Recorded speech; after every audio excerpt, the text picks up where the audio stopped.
Il tapait des Rolex, il tapait des Weston, etc. Les véhicules avec lesquels je roule, c'est les véhicules de ma prédécesseur. N'est-ce pas? Est-ce que j'ai menti? C'est d'ailleurs là-bas, vous pouvez vérifier. Je dis bien, c'est les véhicules de ma prédécesseur.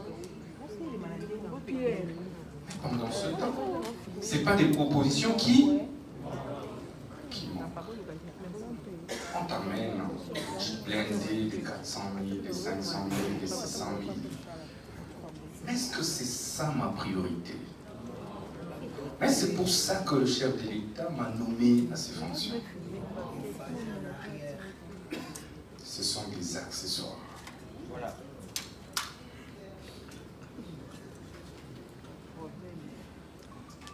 Il faut avoir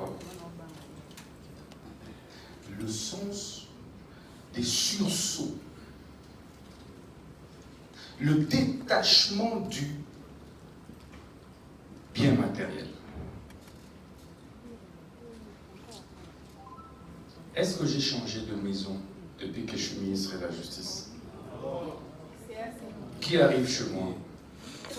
Qui connaît là où j'habite? Là, il y a un voisin, voisin ministre, alors. Voisin ministre.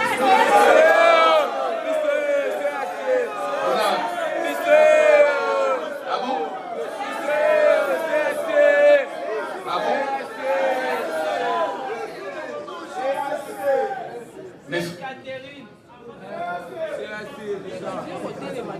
celui qui entre dans ma maison, est-ce que j'ai changé de fauteuil?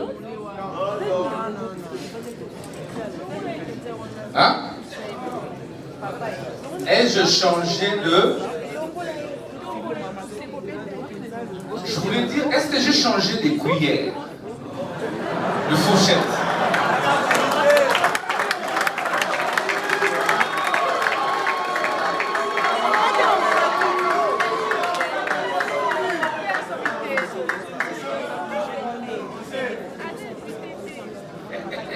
Est-ce que j'ai changé tout ça?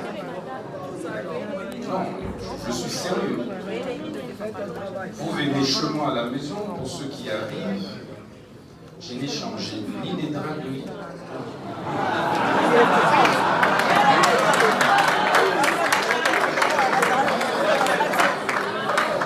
Ah ouais. La grandeur a un prix. La grandeur a un prix.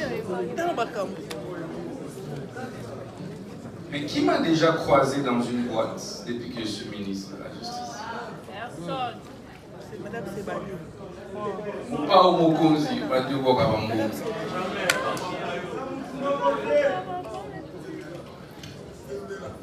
En fait, le patriotisme postule les détachements. Qui est détaché parmi vous? Le détachement. C'est en fait l'antidote au mal qu'on appelle envie charnelle. Le détachement. Il faut se détacher du monde.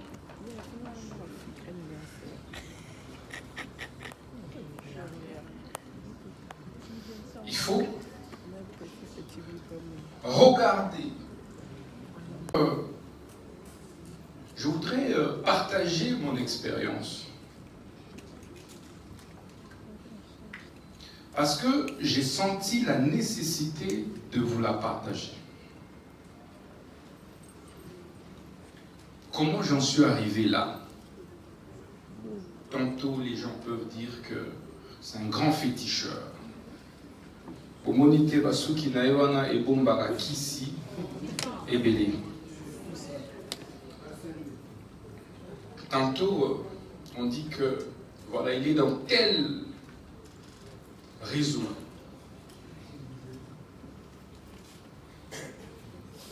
Mais comment nous en sommes arrivés là?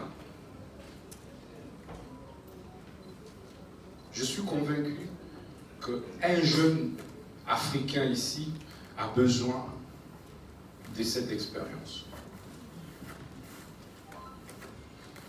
Donc ce cadre sera désormais un cadre hebdomadaire où vous et moi échangerons sur le panafricanisme. Le nouveau panafricanisme, après ceux des années 60, de l'époque des indépendances. Comment doit-on appréhender l'Afrique aujourd'hui? Et qui doit diriger, gouverner l'Afrique?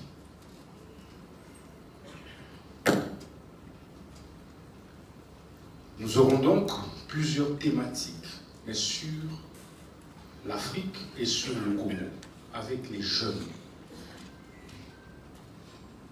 Parce que, par la force des choses, nos aînés vont passer, mais nous allons rester et nous hériterons de ce Congo.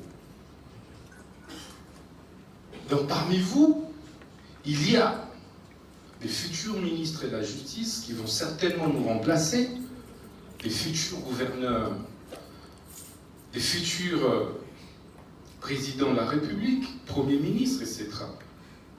Mais comment allez-vous appréhender la gouvernance politique pour les mieux-être de l'Africain?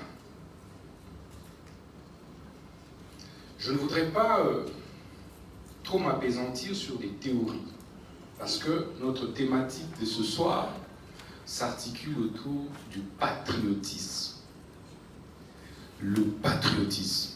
Mais qu'est-ce que ça veut dire, le patriotisme?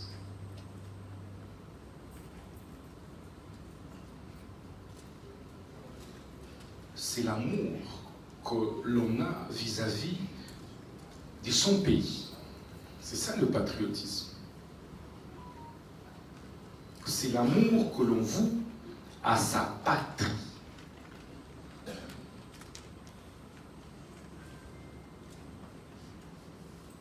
Lorsque on est prêt à mourir pour sa patrie, lorsqu'on est prêt à se détacher de ses intérêts personnels pour la patrie, on est appelé patriote. C'est ça le patriotisme.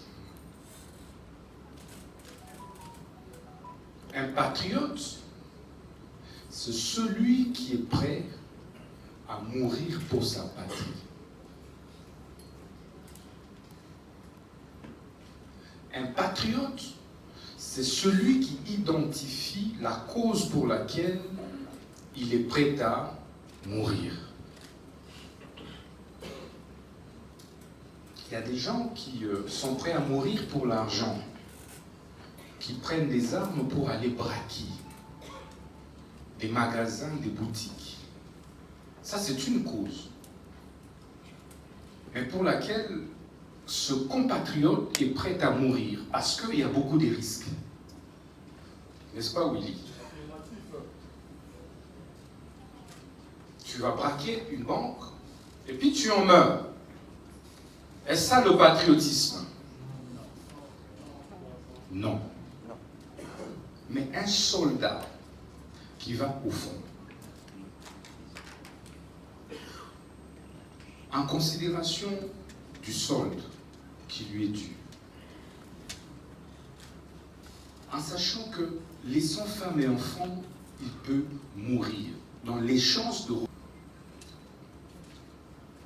et qui n'abandonne pas, qui n'abdique pas. C'est celui-là qu'on appelle patriote, parce qu'il est prêt à mourir. Je voyageais avec un officier supérieur dans l'avion. Il me dit, à chaque fois que nous nous trouvons au front, lorsque je réalise, lorsque j'observe la nature du du Congo, de mon pays, je me dis, voilà la raison pour laquelle je peux mourir au Congo. Je dis, voilà la raison pour laquelle moi je peux mourir. Et vous n'imaginez pas le mental d'acier que ce soldat se construit lorsque il pense ainsi. Mais imaginez maintenant un autre soldat qui, avant d'aller au front, pense à son immeuble construit à Gombe.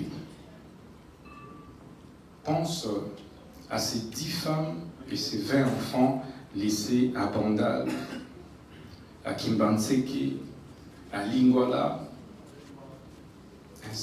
N'a pas encore identifié la cause pour laquelle il est prêt à mourir. Et c'est comme ça que vous verrez ce genre de soldats arriver au front. Ils sont le premier à faire quoi? À faire quoi?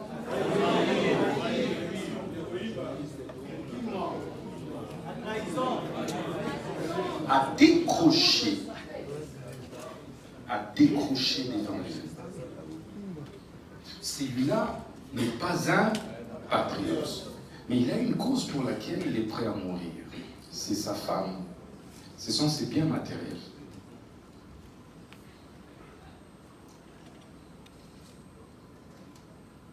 Qui n'identifie pas la cause pour laquelle il peut mourir dans son service n'est pas un patriote.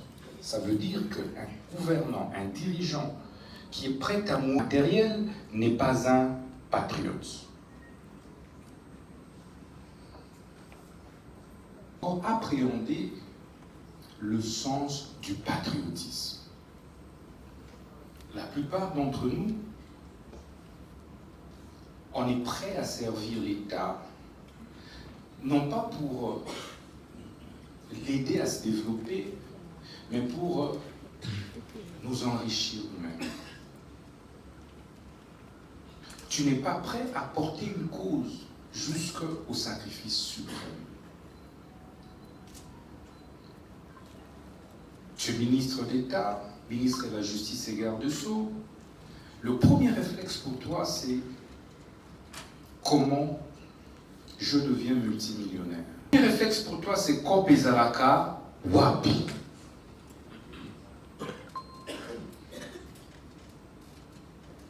Es-tu patriote quand tu poses ces genres de questions? Le patriotisme. L'ennemi du patriotisme, c'est donc la recherche effrénée du bien matériel, du plaisir matériel. Est-ce que quelqu'un m'entend?